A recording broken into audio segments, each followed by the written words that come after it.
ಏನೇ ಮಾಡಿ ಅವನ್ನ ಹುಚ್ಚ ಆಗೋಗ್ಬೇಕು, ಅವನು ಬಿಡಬಾರದು, ಅವ್ರು ಸೋಲ್ಸೋಬೇಕಂತ ತಿಳ್ಕೊಂಡು ಜಿದ್ದಿಗೆ ಬಿದ್ದು ಆಕೆ ನನ್ನ ಮನೆಗೆ ಇಲ್ಲಿ ನನ್ನ ಅರಮನೆಗೆ ನಾನು ನೋಡಾಕ್ ಬರೋವನಿಗೆ ಹೆಂಗ್ ಮಾಡಿದ್ರೆ ಸಾಧ್ಯ?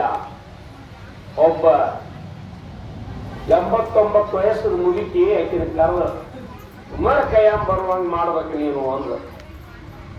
ಯಾಕಂದ್ರು ಉಮ್ಮರ ಕೈಯಾಗ ಎಲ್ಲಿ ಹೋಗುದಿಲ್ಲ, ಅವ್ರಿಗೇನು ಜೇಟ್ ಆಗಿತ್ತಂದ್ರ ಅದು ನೋಡಾಕ್ ಮಾತ್ರ ಹೋಗ್ತಾನ.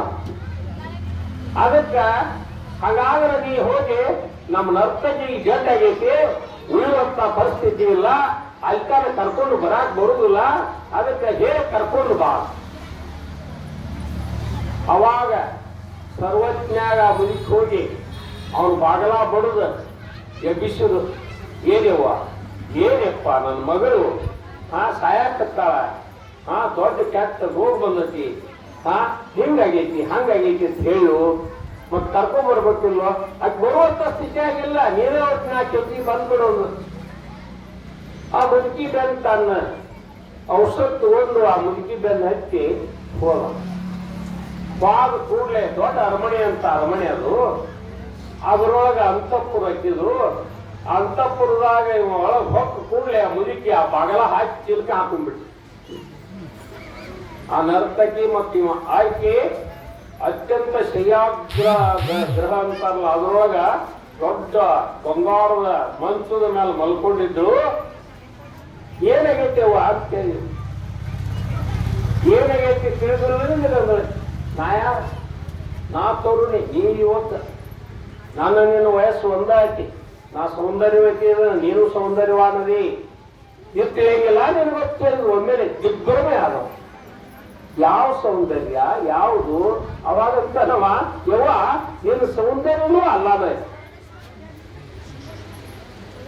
ನಿನ್ನ ಸಂಪತ್ತೂ ಅಲ್ಲಾನೈತಿ, ನನ್ನೊಳಗೂ ಅಲ್ಲಾನದಾನ. ನನಗೆ ನಿನಗೆ ಏನು ಬೇಕೈತಿ? ಈ ದೇಹ ನಶಿಸುವಂಥದ್ದು, ಹಾಳಾಗುವಂಥದ್ದು, ಅಶಾಶ್ವತ, ಇದು ಉಳಿಯುವಂಥದ್ದಲ್ಲ. ಅದಕ್ಕೆ ದಯವಿಟ್ಟು ಕಾಲು ಬಿಟ್ಟು ಕಾಲು ಬಿದ್ದು ಯವ್ವ ನನ್ನ ಬಿಟ್ಟು ಬಿಡು ಅಂದ. ಬಿಡಾಕ್ ಕರ್ಸೇನೇನಂದ್ರ ಹೆಚ್ಚದು ವಾದ ವಿವಾದ ಶುರುವಾದ. ಎಲ್ಲಾ ಸಕಲ ಶಾಸ್ತ್ರಗಳ ಪರಿಪೂರ್ಣ ಅರ್ಥವನ್ನು ಹೇಳ್ತಾನೆ. ಅದೆಲ್ಲಿ ಅತಿ ತೆರಿಗೆ ಇದ್ದು ಹೆಂಗ್ ಬಿಡ್ಬೇಕವ ಬಿಡ್ಲೇ ಇಲ್ಲ. 4 ಗಂಟೆಗೆ ನಮಾಜ್ ಗಂಟೆ ಬಿಡಿತು ನೋಡ್ರ ಮಸೀದಿ.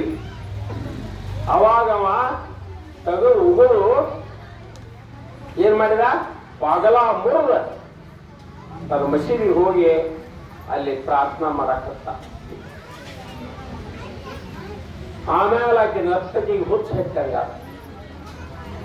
ಏನ್ ಹುಚ್ಚ ಹತ್ತಂಗಾಗಿ ನರ್ತನ ಮಾಡುವ ಬಿಟ್ಬಿಟ್ಟ. ಅವಳ ಧ್ಯಾನ ಒಳಗೆ ಕುಂತ, ಅವಳ ಧ್ಯಾನ ಒಳಗೆ ಕುಂಡಾಕತ್ತು. ಮತ್ತ ರಾಜ ನರ್ತಕಿನ ಕರ್ಕೊಂಬರು ನರ್ತನ ಮಾಡಾಕ ಅಂತ ಹೇಳ್ತಿಷ್ಟ. ರಾಜಭಟ್ರು ಬಂದ್ರು, ರಾಜ ಕರೆಯತ್ತಾರ, ನಾ ನರ್ತನ ಮಾಡೋದು ನಿಲ್ಲಿಸ್ಬಿಟ್ಟನೆ. ನಾ ತಂದ ನರ್ತಕಿ ನನ್ನ ಒಂದು ನರ್ತನ ಮಾಡಕ್ ಬರುದಿಲ್ಲ, ಯಾಕೆ ಬರುದಿಲ್ಲ? ಹುಡುಗ ಮಚ್ಚಿನಾಗಿದ್ದ ರಾಜ ಕುದುರೆ ಏರಿದ, 4 ಮಂದಿ ಭಟ್ರನ್ನ ಕರ್ಕೊಂಡ ಬಂದ. ಬನ್ನಿ ಬಾಗಲ ತೆಗಿಸಿ ಒಳಗೆ ಬರ್ತಾನ.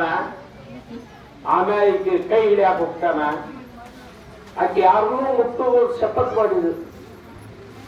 ಆಕೆ ಕೈ ಹಿಡಿಯಾಕ ಹೋದ ಕೂಡಲೇ ಆಕೆ ಏನ್ ಮಾಡಿದ್ರು, ಮುಟ್ಟಬಾರದು ಅಂತ ತಿಳ್ಕೊಂಡು ಹಿಂಗೆ ನುಗ್ಸಿದ ಕೂಡಲೇ ಪಟ್ನ ಮೊದಲ ಕುಡಿದ ಮನುಷ್ಯ ಕೆಳಗೆ ಬಿದ್ದ, ತಲೆ ಒರಿತು, ರಕ್ತ ಬಂತು. ರಾಜಭಟ್ರ ಅವನು ಉಪಚಾರ ಸಲುವಾಗಿ ಎತ್ಕೊಂಡು ಹೋಗ್ಬಿಟ್ಟು ಮುಂದೆ ರಾಜ ಏನ್ ಮಾಡ್ತಾನ, ಈ ಹಿಂಗ ನನ್ನ ಮಾಡ್ಯಾರ ಅಂದ್ರತ್ತ ಅವ ಏನ್ ಮಾಡಿದ ಅಂದ್ರ ರಾಜಾಜ್ಞೆ ಮಾಡಿದ. ಆಕಿ ಕೂಡ್ಲಾ ಬೋಳಿಸ್ಬೇಕು, ಆಕಿ ಕೂಡ್ಲಿಕ್ಕೆಲ್ಲ ಏನ್ ಮಾಡ್ಬೇಕು, ಗುರಿ ಹಚ್ಚಬೇಕು, ಬಡದ ಆಕಿ ಒಮ್ಮೆ ಸಾಯಬಾರದು. ಆ ಕಂದಕದ ಮುಗಿದು ಬಿಡ್ರೆ ಸಪ್ಪ ಹೋಗ್ಲಿ ಅಂತೇಳಿ ರಾಜಾಜ್ಞೆ ಮಾಡಿದ. ಆ ರೀತಿ ಆಕಿಗೆ ಗುರಿ ಹಚ್ಚಿ ಮೊದಲ ಬೋಳಿಸಿ ಎಲ್ಲಾ ನಿತ್ರಾಣ ಮಾಡಿ ಇನ್ನೇನು ಸಪ್ಪ